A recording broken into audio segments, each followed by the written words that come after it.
नमस्ते दोस्तों, स्वागत है आपका आज के इस वीडियो में जहां हम बात करेंगे इन्फ्लेशन के बारे में। इन्फ्लेशन एक ऐसा सब्जेक्ट है जो हर इकोनॉमी पे असर करता है। आज के इस वीडियो में हम जानेंगे इन्फ्लेशन, उसके कॉजेज, उसके इफेक्ट्स और इन्फ्लेशन इन इंडिया के बारे में। So be ready to learn something new.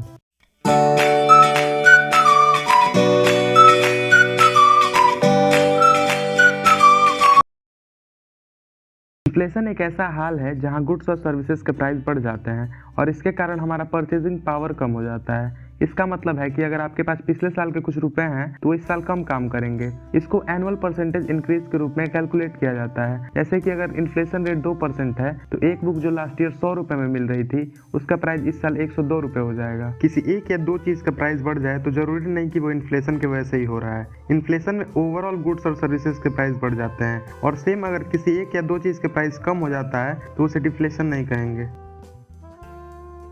Inflation की कैलकुलेशन गुड्स और सर्विसेज के प्राइस चेंज को मेजर करने के लिए किया जाता है। गुड्स और सर्विसेज में हम वो चीजें इंक्लूड करते हैं जो हम डेली यूज करते हैं, जैसे रोटी, दाल, पेट्रोल, इलेक्ट्रिसिटी।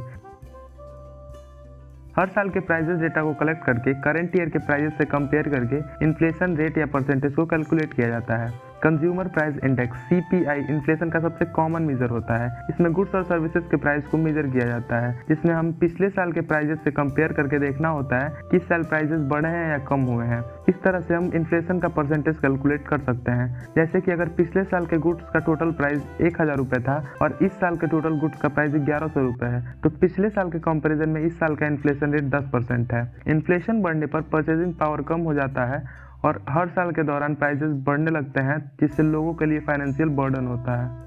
इन्फ्लेशन कई प्रकार के होते हैं, जैसे डिमांड पुल इन्फ्लेशन। ये इन्फ्लेशन होता है जब मार्केट में डिमांड बहुत ज़्यादा होती है और सप्लाई कम, जिससे सेलर्स अपने प्राइसेस को बढ़ा देते हैं। कॉस्ट पुश इन्फ्लेशन, ये इन्फ्लेशन होता है जब प्रोडक्शन के कॉस्ट बढ़ जाते हैं, जैसे कि labour cost, raw material cost और टैक्सेस, इससे सेलर्स अपने प्राइसेस को बढ़ा देते हैं। स्ट्रक्चरल इन्फ्लेशन, ये इन्फ्लेशन होता है जब इकोनॉमी के किसी स्पेसिफिक सेक्टर में प्राइसेस बढ़ जाते हैं, जैसे कि हाउसिंग, एजुकेशन और health care. Open economy inflation, ये इन्फ्लेशन होता है जब ग्लोबल मार्केट में प्राइसेस बढ़ जाते हैं और डोमेस्टिक मार्केट में भी प्राइसेस बढ़ने लगते हैं। हाइपर इन्फ्लेशन, ये इन्फ्लेशन होता है जब इन्फ्लेशन का रेट बहुत ज़्यादा हो जाता है, जिससे कि करेंसी की वैल्यू कम हो जाती है और प्राइसेस बहुत ज़्यादा बढ़ने लगते हैं।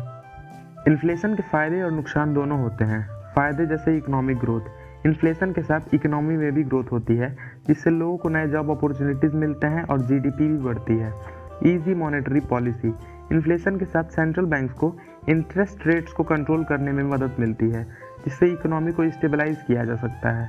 रिड्यूस अनएम्प्लॉयमेंट, इन्फ्लेशन के साथ लोगों को नए जॉब अपॉर्चुनिटीज़ मिलते हैं और अनएम्प्लॉयमेंट रेट भी कम होता है। नुकसान जैसे इन्फ्लेशन के साथ परचेजिंग पावर कम हो जाता है, जिससे लोगों को हर साल के दौरान प्राइसेस बढ़ने का तकलीफ होता है। इन्फ्लेशन के साथ इनकम इनइक्वालिटी भी बढ़ जाती है, जिससे लोअर इनकम वाले लोगों को सख्त तकलीफ होता है। इन्फ्लेशन के साथ मार्केट में अनसर्टेनिटी बनी रहती है, जिससे इन्वेस्टर और बिजनेसमैन को प्लानिंग करने में दिक्कत होती है। इन्फ्लेशन का रेट बहुत ज़्यादा हो जाए तो करेंसी की वैल्यू कम हो जाती है और प्राइसेस बहुत ज़्यादा बढ़ जाते हैं, जिससे इकोनॉमी को डैमेज होता है। इंडियन गवर्नमेंट इन्फ्लेशन को कंट्रोल करने के लिए बहुत मेहनत कर रही है, लेकिन ये बहुत मुश्किल है क्योंकि इन्फ्लेशन कई फैक्टर्स पे डिपेंड करता है, जैसे कि नेचुरल डिजास्टर्स, ट्रांसपोर्टेशन इशूज़ और लेबर स्ट्राइक जैसी चीज़ें भी सप्लाई चेन को डिस्टर्ब कर सकती हैं, जिससे कि गुड्स और सर्विसेज के प्राइसेस बढ़ सकते हैं। ग्लोबल मार्केट में प्राइसेस बढ़ने के कारण डोमेस्टिक मार्केट में भी प्राइसेस बढ़ने लगते हैं। फूड इन्फ्लेशन भी इंडिया में एक कॉमन प्रॉब्लम है जो गवर्नमेंट को कंट्रोल करने में मुश्किल होता है। ब्लैक मार्केट में प्राइसेस बहुत ज़्यादा होते हैं, जिससे कि गवर्नमेंट को कंट्रोल करने में मुश्किल हो जाता है। पॉलिटिकल फैक्टर्स भी गवर्नमेंट के पॉलिसीज इंप्लीमेंट करने में दिक्कत देते हैं, जिससे इन्फ्लेशन को कंट्रोल करना मुश्किल हो जाता है। इन सभी के कारण इंडियन गवर्नमेंट को इन्फ्लेशन कंट्रोल करने में दिक्कत आती है। कंक्लूजन में इन्फ्लेशन इंडिया में एक कॉमन प्रॉब्लम है जो गवर्नमेंट को कंट्रोल करने में तकलीफ देती है। कई फैक्टर्स जैसे कि supply chain disruption, global factors, food inflation, black market और पॉलिटिकल फैक्टर्स इन्फ्लेशन को अफेक्ट करते हैं। इंडियन गवर्नमेंट बहुत मेहनत करता है इन्फ्लेशन को कंट्रोल करने के लिए, लेकिन ये बहुत मुश्किल होता है। इसीलिए गवर्नमेंट को अपनी पॉलिसीज़ और स्ट्रेटजीज़ को इम्प्रूव करके इन्फ्लेशन को कंट्रोल करने की कोशिश करनी चाहिए।